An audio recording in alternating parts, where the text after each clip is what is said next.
So my name is Patrick Olive, and this is oneshul.org. We are an online, lay-led, independent Jewish community. We have live streaming Shabbat services, classes, holiday events, and other community building events like this. Tonight's class is on the week's Torah portion, which is Parshat Balak. If you are in the chat room, what I will do is I will send you the link to these notes here. And you can just open up a new window with those notes. You don't have to have them, but if you'd like to be able to refer to them, you have them there. And if you're watching this program after it was broadcasted live, the notes are actually below in the video.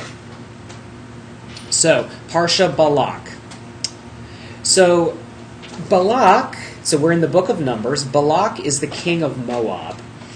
And he summons a prophet, or some people might use the word sorcerer or magician, a guy named Balaam, to curse the people of Israel. So we have the Hebrews who are wandering around. Balak sees this, he's threatened, so he gets Balaam to go out there and to place these curses. Now, on the way, Balaam has this really unusual encounter. He basically is going out to the Israelite camp with his donkey. So he's sitting on a donkey, and as he goes out, the donkey actually sees an angel from God, which blocks his way. And there's this whole interaction between him and the donkey and the angel. And then Balaam tries to pronounce his curses. He tries to perform his magic. And each time, instead of a blessing coming out, instead of a curse coming out, a blessing comes out. And Balaam has this sort of reverential moment. What was supposed to be this moment where he is going to curse everyone, and instead he's blessing everyone. And there's this back and forth between Balaam, who is the sorcerer, and Balak, who is the king. So, does anyone think there's anything strange about this? You know, how does this make us feel in terms of monotheism? Okay, so the Jewish people, we believe there is one God.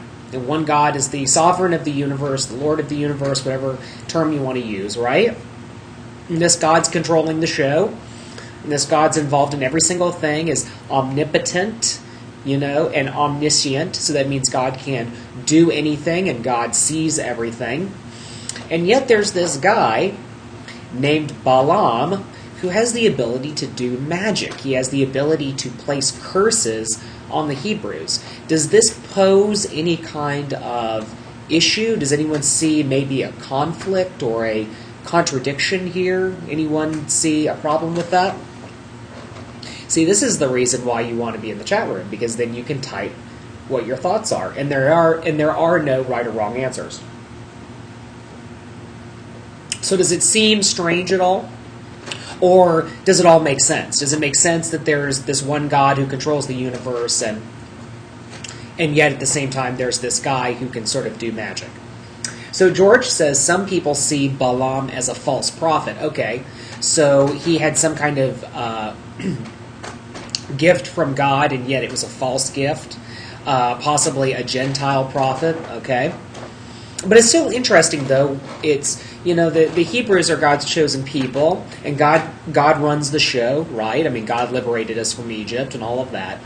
And yet there's this guy who has the ability to do magic. So what's weird about that? What's weird is the fact that no one should be able to do magic, right? There's one God. I mean, we are taught to believe that magic doesn't even exist, right? Magic is like David Copperfield, making the airplane and the Statue of Liberty disappear, right? Like, that's magic. Or magic is a card game that nerdy kids played in the 90s, right? That's what magic is. Magic isn't real, right? That's what we're taught.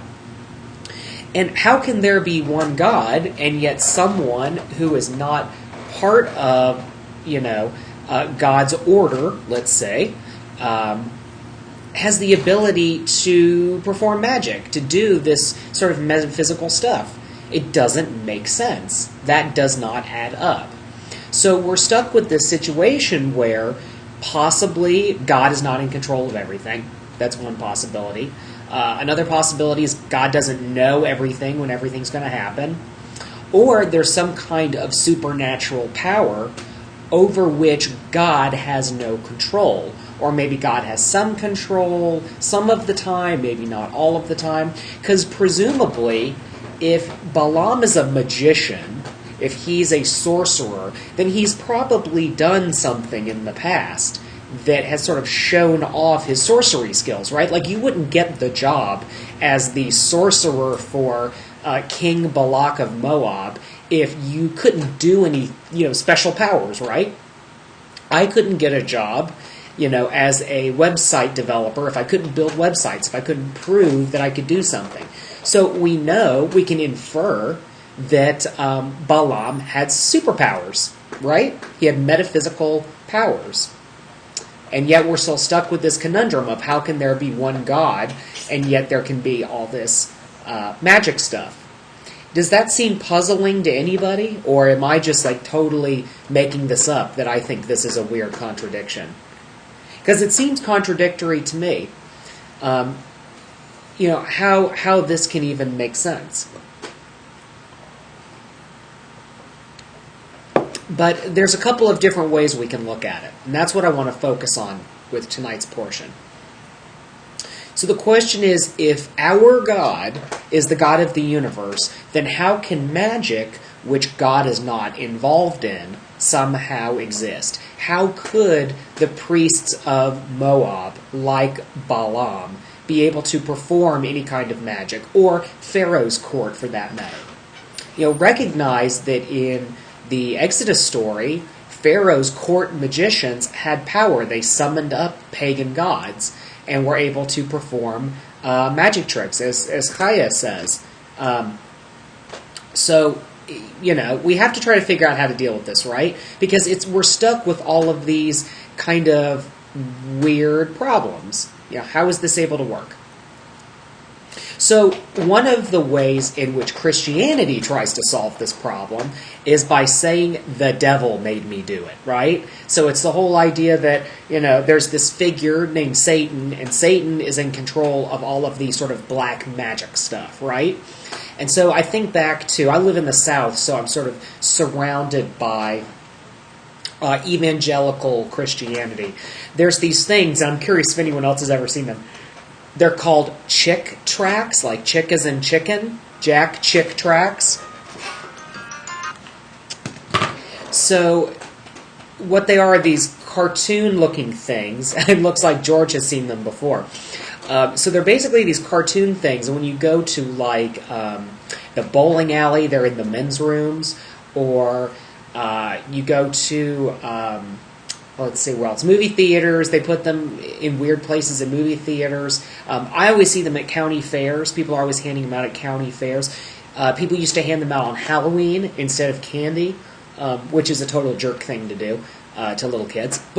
But anyway, so they're these little sort of cartoons, and they talk about evangelical sort of religious topics. And they're geared towards sort of evangelism, right? And so one of the common themes that you find in literature like that is the idea that negative forces or negative powers are not necessarily in control by God. They're in control by this other force. So there's this other opposing force which is entirely evil. There's this other force which is entirely good, which is God, and the two are somehow at war with each other. And the devil or Satan or whatever term you want to use has this X amount of room that he can play with. God has a certain amount of room that he can play with. And we'll all see one day, what happens, right? So Judaism, however, doesn't have this. We believe in one God who is the source of everything. So as our notes tell us here, this comes from Jewish Virtual Library, Judaism does not view the word Satan, it's actually ha-satan, the Satan, with the same connotation as other religions. The word ha-satan, the Satan, indicates accuser, hinderer, or tempter. Satan is more of an obstacle in one's way, such as temptation and evil doings. So I guess from this, what we've learned is we can't use the devil made me do it. Like, that just doesn't work, right? And as George is saying, no rapture for me. Okay, well, so we've now learned, okay, we can't use the devil made me do it argument. That just flat out does not work. It doesn't hold up to our belief in one God who is the source of everything. So Aish HaTorah offers another perspective. Although God was the sole creator of the universe, he created an autonomous system of nature that serves as an intermediate layer between God and man. Okay, so this is kind of interesting. So now we have this idea that there's this element called nature, and nature is a boundary between human beings and God. So does anyone have any ideas about what this idea of nature could somehow be involved in this magic stuff that Balaam is able to do? Is there any sense for what, maybe nature plays a role in Balaam's magic? It's not overt. It's not necessarily textual. So Michael makes a great comment here, the technology of nature. And I think that that's terrific. I think that's a really good example. George says nature worship. Great. So now we're really starting to get the ball rolling here. So maybe there's something where we have this kind of nature worship, this technology of nature, as Chaya says, angels and spirits behind every blade of grass. So all of a sudden we've got this idea that maybe there's something spiritually metaphysical in the world that is like nature. And so God is not necessarily controlling that. God just sets up the system, and then human beings are able to somehow manipulate that to our needs. So does that seem fair? Does anyone have a different opinion for what this nature thing could maybe be a part of? Because it seems to me like we're all kind of going in the direction that, God created nature, and that's kind of is what it is. God's not, running the show every day. Maybe there's some kind of spirituality behind it, some spiritual force, angels, or whatever the case may be. And so that's that sort of dividing line. So Michael asks the question, isn't that required for free will? So some people would make that argument, that you create an amoral playing field, basically, within which people can have free will to make choices for better or for worse. Okay?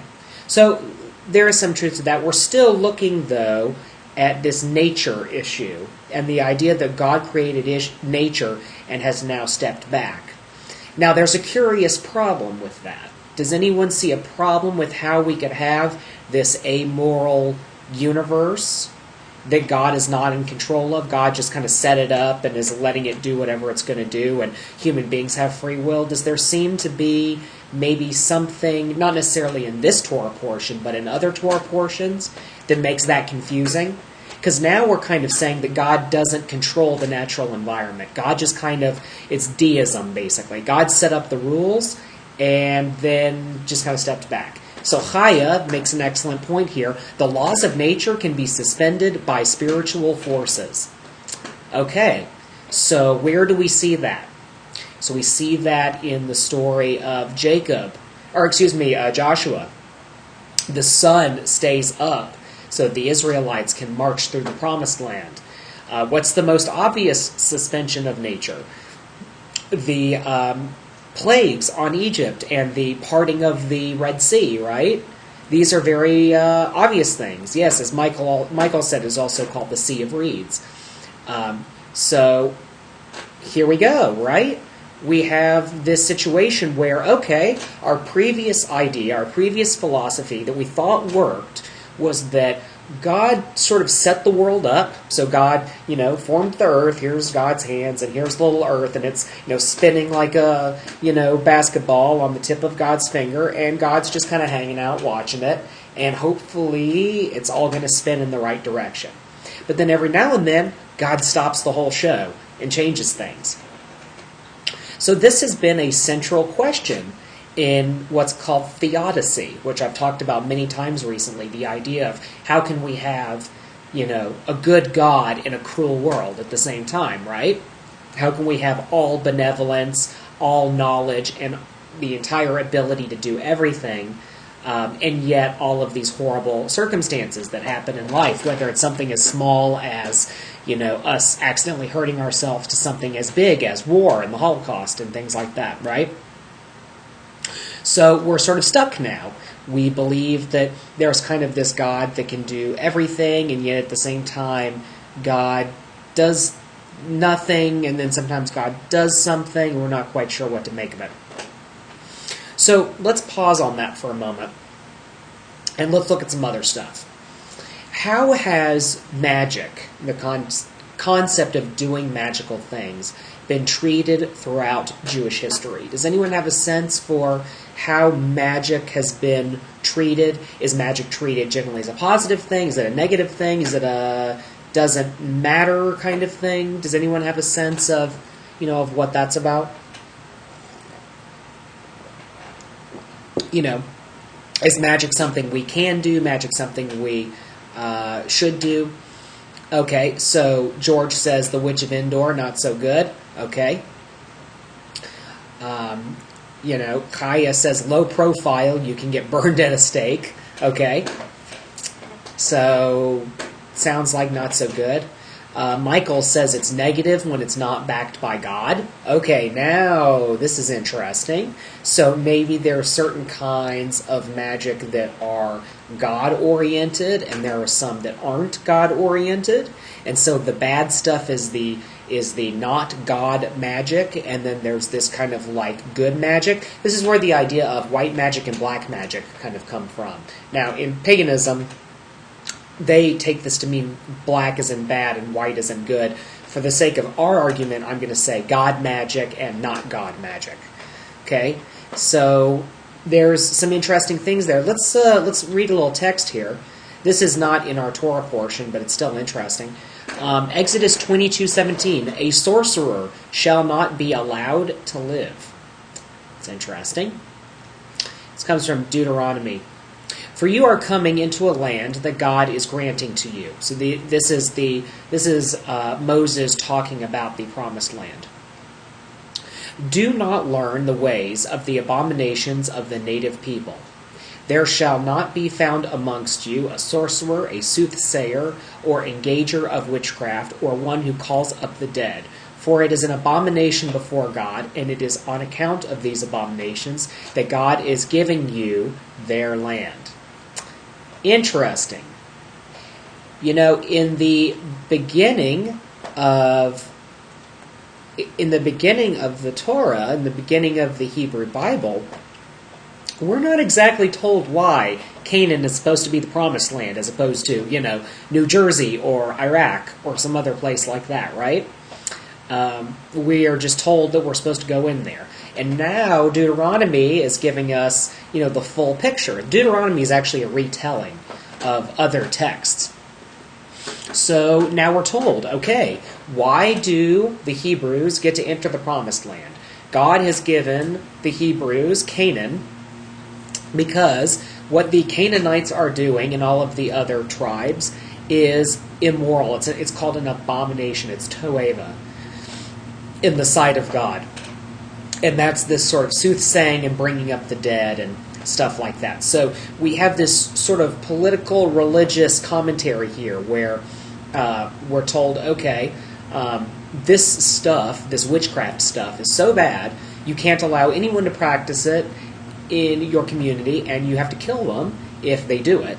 And by the way, the whole reason that we get to go in the promised land is because our theology and our practice is so much greater than the Canaanites, the Moabites, etc., etc. So it's kind of an interesting thing, right? So Michael makes a really interesting point. I'm going to come back to it. Let's talk a little bit about what the rabbinic period had to say about this magic stuff. So this comes from a website called My Jewish Learning.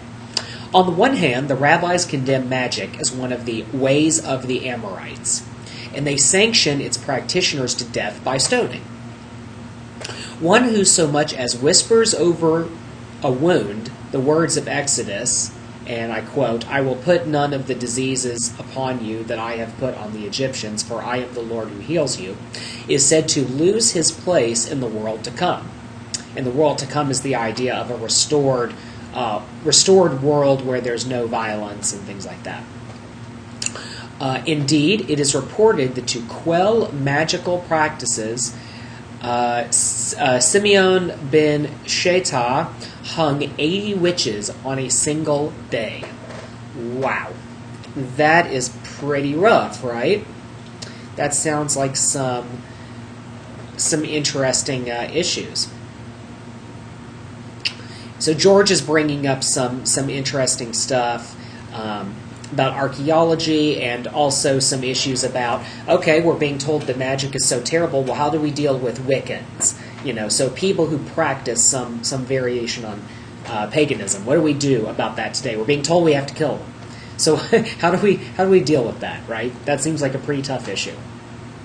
Well, let's talk about something else real quick. Let's talk about whether or not we sort of have the right to talk in terms of witchcraft. So, as George has pointed out in the chat room, if we look into archaeology, there's actually been Jewish homes that have been found that have statues of the goddess Asheroth on them. And Asheroth was the female consort to God at a certain time. People believed that Asheroth was like God's wife. So there was a celestial duality.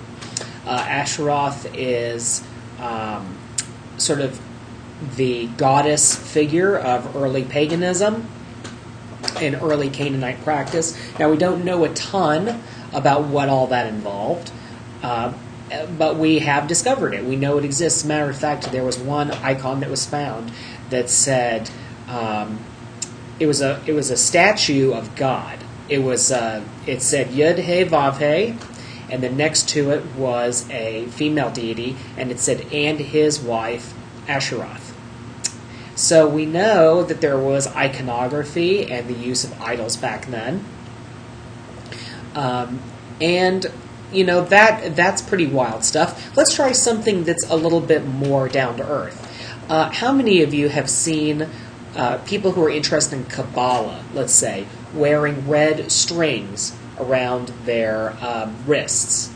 Or how many of you have been to a synagogue where you have seen people wearing tefillin, which is the leather boxes wrapped around the arm? There's one right here. How many of you have a mezuzah on your front door, or on all of the archways of your home? Right? So we're actually commanded to, put Torah on our door. It's another thing from Deuteronomy. It's actually in a prayer we say called the V'ahavta. So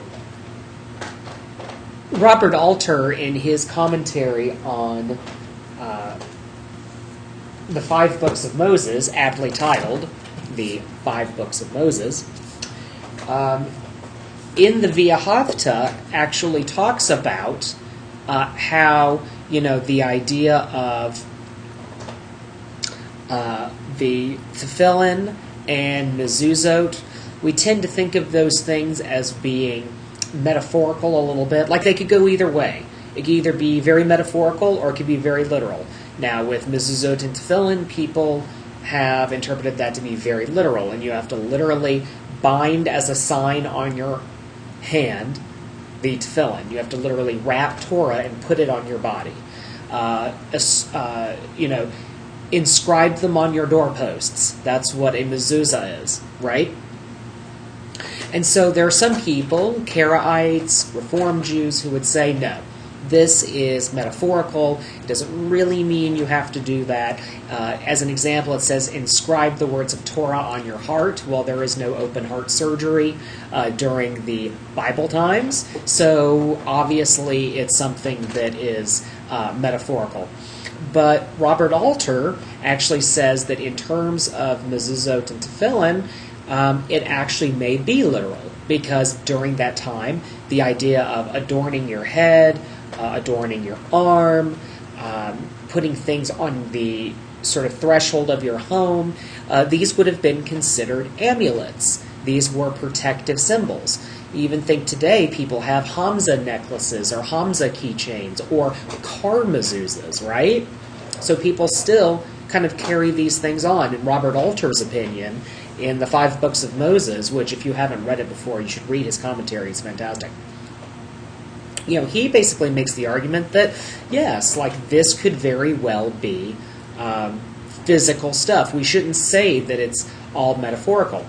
So if that's the case, it could be that we are being told by God in the V'ahavta to make sacred amulets. And there's a certain magical quality to that, right? And that's a really interesting idea. It kind of goes against the whole thou shalt not commit witchcraft, because it is a little bit witchy, kind of, to do these sorts of things. It just means that we can make amulets and we can do these kind of witchy-sounding things, but we have to do it in a particular context, in a particular way, for the glorification of God. Now, this may seem nuts, but there's another magical ritual, and it involves even more. It has to deal with drinking a potion. Does anyone know about a ritual? There's a few Torah portions back that involves drinking a potion. I'll give you a hint. It involves women and a high priest. Michael, the adulteress. Yep, that's correct. So, the suspected adulteress, yes. So, the ritual is called Sotah, and it's in Parshat Naso. And basically what would happen is the wife who you believe is unfaithful, you and the wife go to the priest, and there is a ritual that is performed where God's name is written down on parchment. It's burned and put in water along with the soot, along with the dirt of the tabernacle. It's mixed up. The priest makes a blessing, and then the woman says, Amen, Amen, and then drinks it. And if her belly distends and her thigh ruptures and all of these other sort of gross-sounding things, then she is a cheater. If these things don't happen, then she is faithful, and he needs to just stop being paranoid, as Michael has said here. So here's another sort of magic ritual. Matter of fact, it's considered a sin to desecrate God's name, and yet you write this blessing down, and then you burn it. It's a desecration of God's name. Yet it's in the Torah. It says that the priests were supposed to do this. So there's all kinds of magic, and there's way more than just this. But the Hebrews were a magical people, and there are magical ideas in there. So we're still stuck, though, with this whole idea of reconciling everything.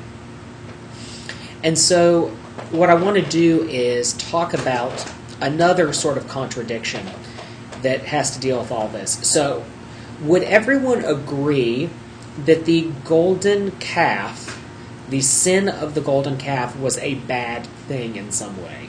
Or that at least we are told that this was a bad situation. It was something that the Hebrews were not supposed to do.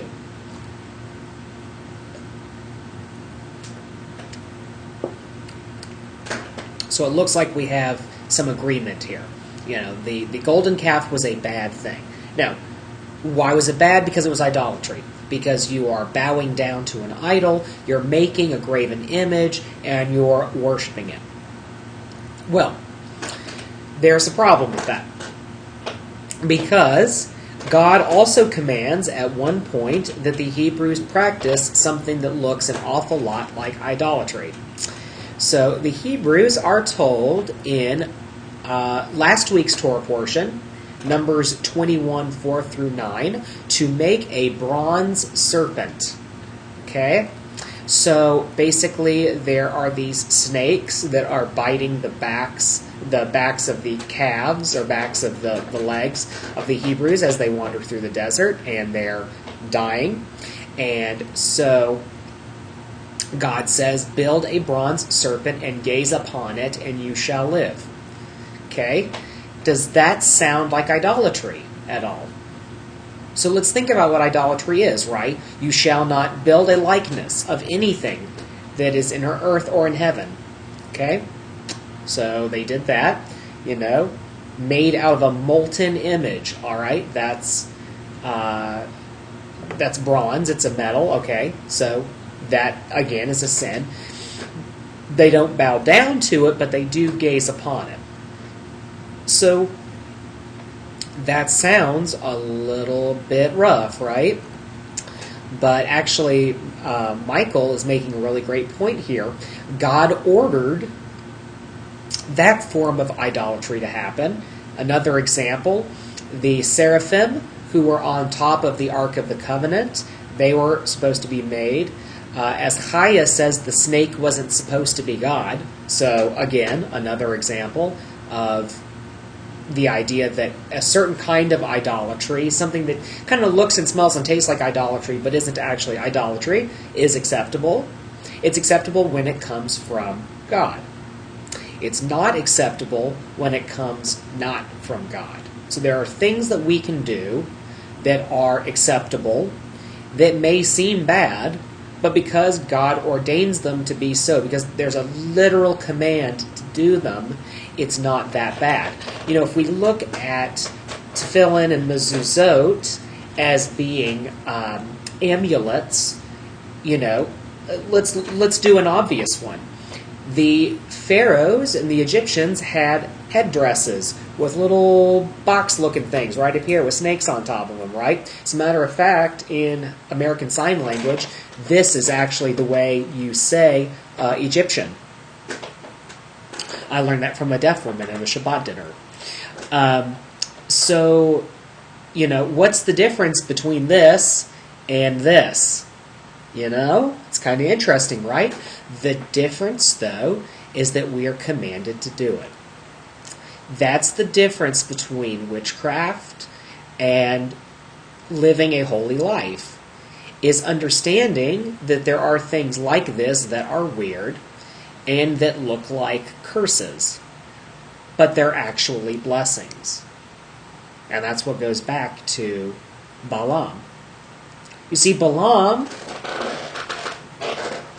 was trying to do magic. He was trying to do curses. And what God is doing in this way is to say, you know what? You're right. You do have magical powers.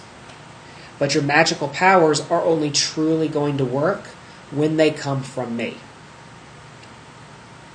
So it's a very interesting point.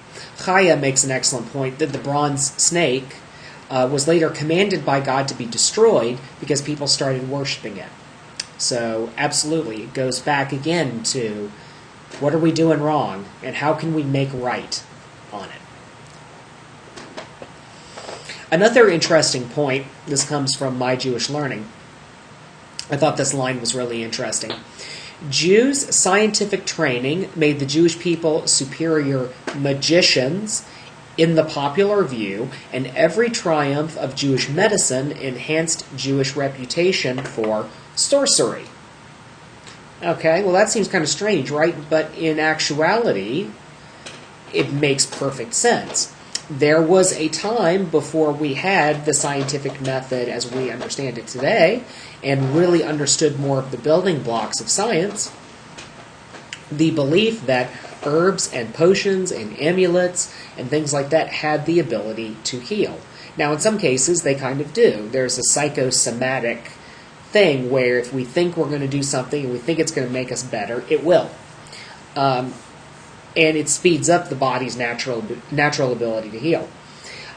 So there was a certain sense that the Jewish people were pretty good magicians, right? Because they were really practicing science. They found, this herb or this potion or whatever the case may be had some healing properties. It was being made in, what if we were looking at it would look like a witch's cavern with, a boiling pot and all of these other things, right? We would think of that as being witchcraft and sorcery and, nature worship and stuff like that, but it's actually, early science before science existed. And this is part of the reason why, the Jewish people were unfortunately led to be thought of as being witches secretly, or people who were practicing black magic. And it was really because the Jewish people were starting to experiment with science and were starting to learn a lot. And so there was accusations, things like blood libel, as an example. The Jews were accused of starting the Black Plague, things like that. And there was the accusation that the Jewish people were magicians, because it seemed strange that, how are the Jewish people able to survive all of these things that everyone else isn't able to? It must clearly be magic. And the truth of the matter is, today we look back on that and we know it wasn't magic at all. It was actually science, the beginnings of science. So, what conclusion can we draw from this whole Balak thing? Could it be that Balaam, as the magician, as the person who places the curses, is really not operating with magic as we understand that? Maybe it's not magic like hocus pocus. Maybe instead what this is about is this is a commentary on the natural world. That the natural world is amorphous, that God sometimes has the ability to make changes. I mean, God did have the ability to control Balaam's magic and this particular Torah portion. Balaam is able to make the donkeys, or God is able to make Balaam's donkey speak, all of these other things. At the same time, perhaps nature can be like an equal playing field where we all have some sort of control. Science is amoral. If you build an atomic bomb, the atomic bomb does not care if you are a good person or a bad person. At the same time, we can intervene. We can prevent what would be the equivalent of today's violent magic from happening, right? I mean, we can stop bioterrorism. We can stop, the building of weapons of mass destruction. Something that's a particularly big issue in the Jewish community right now, right? We have the ability to do that in a lot of cases. And it's because nature is amoral, because nature does not rely on our particular, moral aptitude, Maybe that's what it's about. Maybe Balaam was not actually doing magic at all. Maybe this is a way of telling us that we all, whether we are, a bad guy like Balaam or, someone like Moses, we all have the ability to control the natural environment in some degree or another. And in some cases we can't. As George is saying here, you can't stop an earthquake. That's true. But what we can do is we can build earthquake-proof buildings, which people are working on. So perhaps that's what the story is about. Does anyone have any other commentaries on what this could really be about? Before I kind of wrap up what my thoughts are. So to recap everything we've talked about. How does this magic stuff work? We don't really know. We know that there are natural forces that exist. God controls it sometimes. God controls it not so much sometimes. Maybe God controls everything. We just don't understand God yet. This is sort of an amoral universe, but we have moral agency and we have free will that allows us to play around with it and do what we want to do with it. And that relationship has been kind of tenuous. Sometimes we feel like we have moral authority. We can have tefillin and mezuzot and these other sort of magic tools. And then at other times, particularly if you look at the rabbinic texts that we talked about, we are told that we should not try to even mess with some of these forces. So what else have we talked about? So George says, do not curse the people of God. Well, true. I would hope no one would curse the people of God, but look at what happens. Balaam makes the curse and it becomes a blessing. So there might be something interesting to that. Maybe you can never truly curse the Jewish people. There's an awful lot of people in the world throughout history who have tried to destroy the Jewish people. And have there been times where even in the midst of destruction, in the midst of curses, somehow it actually becomes blessings? It's a tough call. It's a tall order to be able to make those kinds of comments, because from the inside looking out, the world's a pretty crummy place, but perhaps there's more to this than meets the eye. It's just like with science. We used to think that epilepsy was demonic possession. We didn't know about string theory, as an example. The latest science is telling us that the world that we live in is way more complicated and crazy and confusing than anything else, and that we don't really live in one dimension. We just live within possibility. And so that's a whole other thing.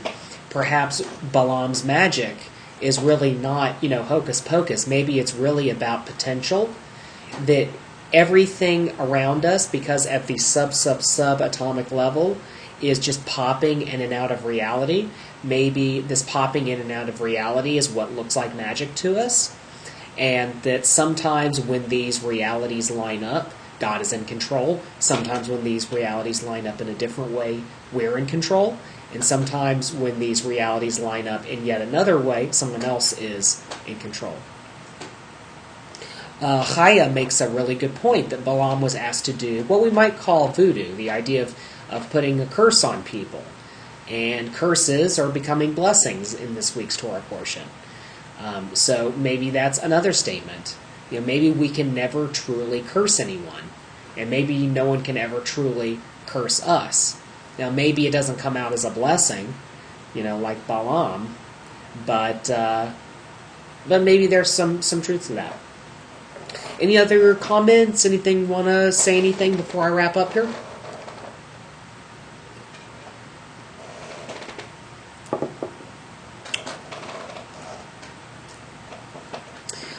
So what I'd like to do is I'd like to end on this particular thought. We've talked about things kind of in a vacuum. We've talked about the idea of God being perfect and knowing everything. And that's its own kind of thing, and that's its own kind of argument. And then we've thought about, the idea of magic, and can magic exist or can't it?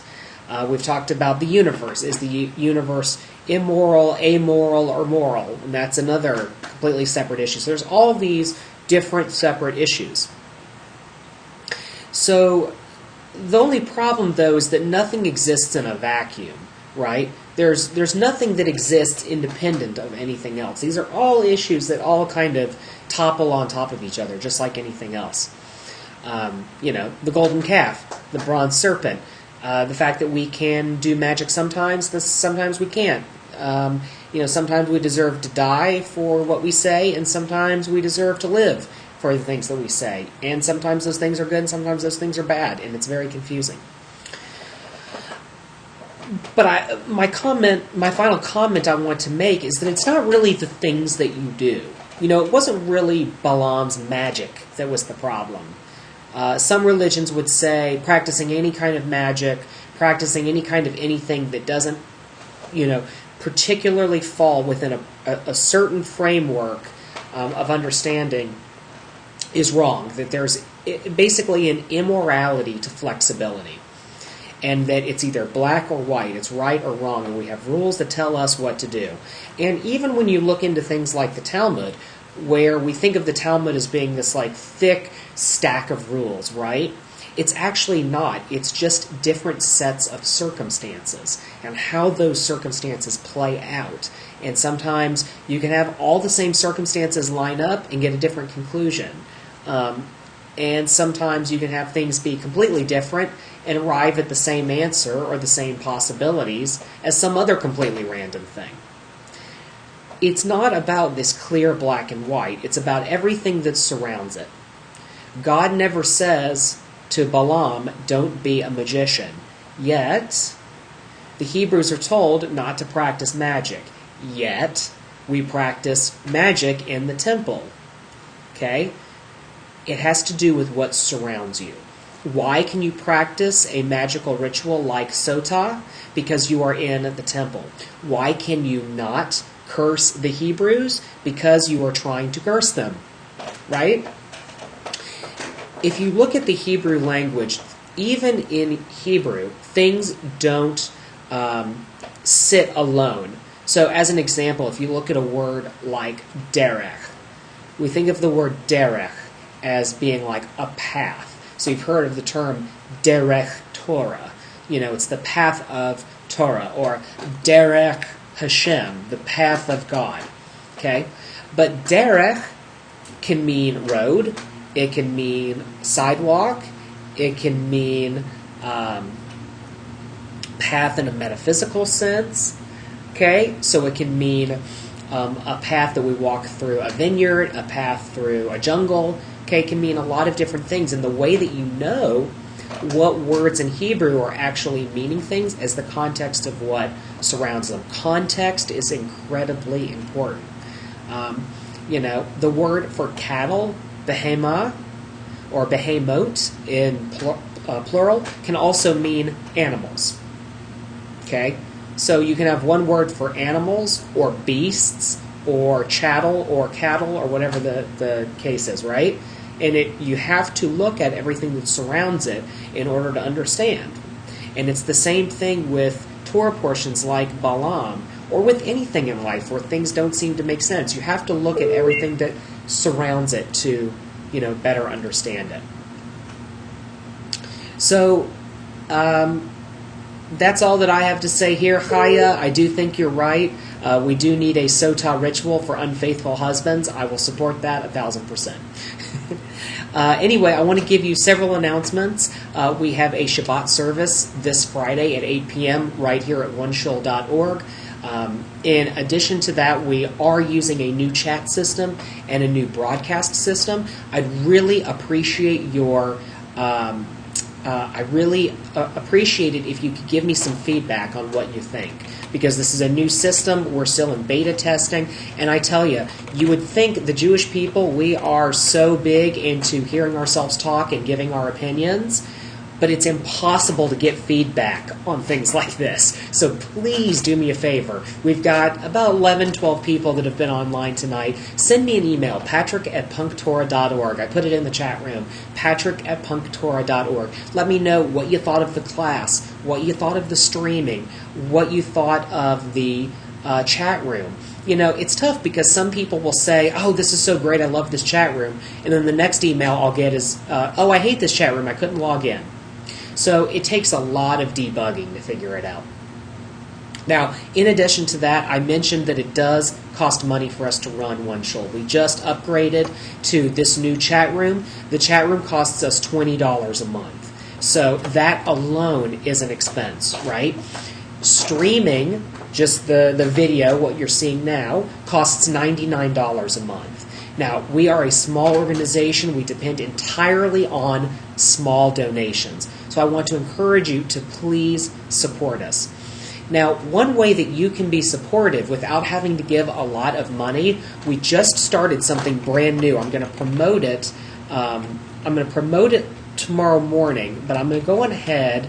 I'm going to give everyone here at One Shul a sneak peek. So we have this new program where you are able to donate $5 a month.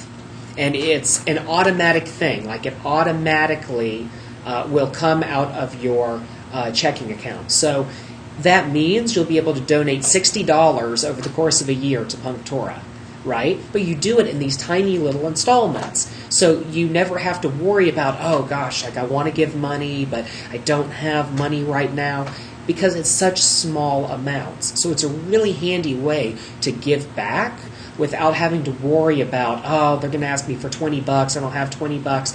Everyone has $5. $5 is the cost of a venti frappuccino with a very, very crummy tip at Starbucks.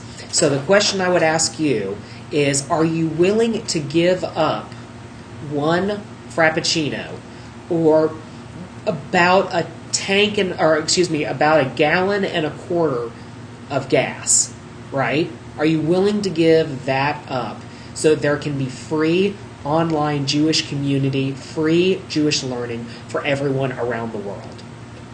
Think about that. That's pretty exciting. You have the opportunity to help create Jewish community globally, and it's only going to cost you a sugary drink, right? This is a beautiful thing. So I would encourage you, please give a donation. Any amount that you can give. Sign up for this great program where you can automatically give $5 a month. $5 is nothing, right? That's like a foot-long Subway sandwich, right? Something like that. Give that up once a month. $5. Give that up once a month.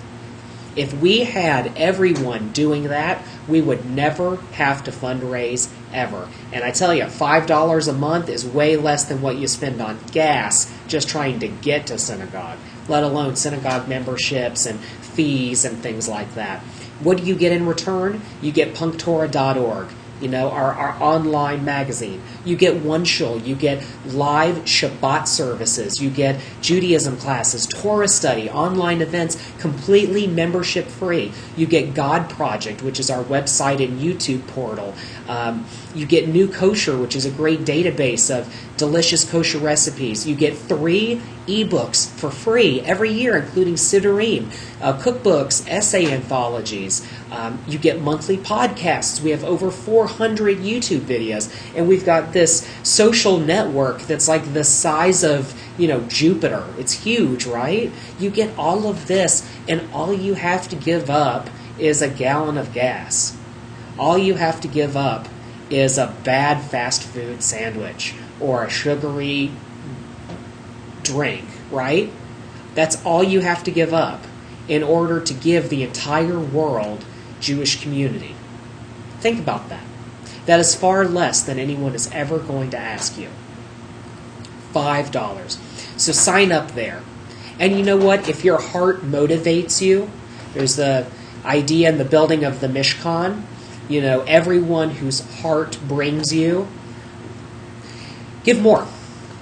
Give $20, right? Give the $20 that it's going to cost to run the chat room. Give the $99 that it's going to cost to run the video window. Give that. Give that because this is your community.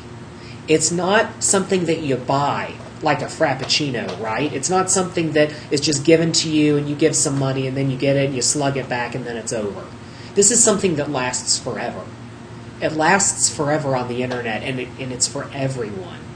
And that's a huge gift. That's way better than that slice of pizza or whatever the case is, right? Or that stupid thing that you buy in the checkout aisle that you're going to break or shove in a drawer, right? This is community. This is people who are alone and finally have someone, and they have you. And that's a blessing. Provide that blessing. Be a blessing to someone. That's the greatest thing you can do as a human being. Forget Judaism. The greatest thing you can do as a human being is to be a blessing to someone else. So do that. Do that for $5. This is your community. If this is your first time, you are as much a member of this community as anyone else is. You can lead. You can lead a Shabbat service. You can teach a class. You can lead a Torah study. Anything you want to do. You just send me an email, patrick@punktorah.org. And you can participate in any way that you want to. But if you're running out of time and you don't really have time to participate in that way, again, sign up to give $5 a month. It's going to mean so much to somebody. So, once again, thank you very much for coming to One Shul. As is sort of my custom, I stick around in the chat room after class is over. So I'll stay around for about 20 minutes or so.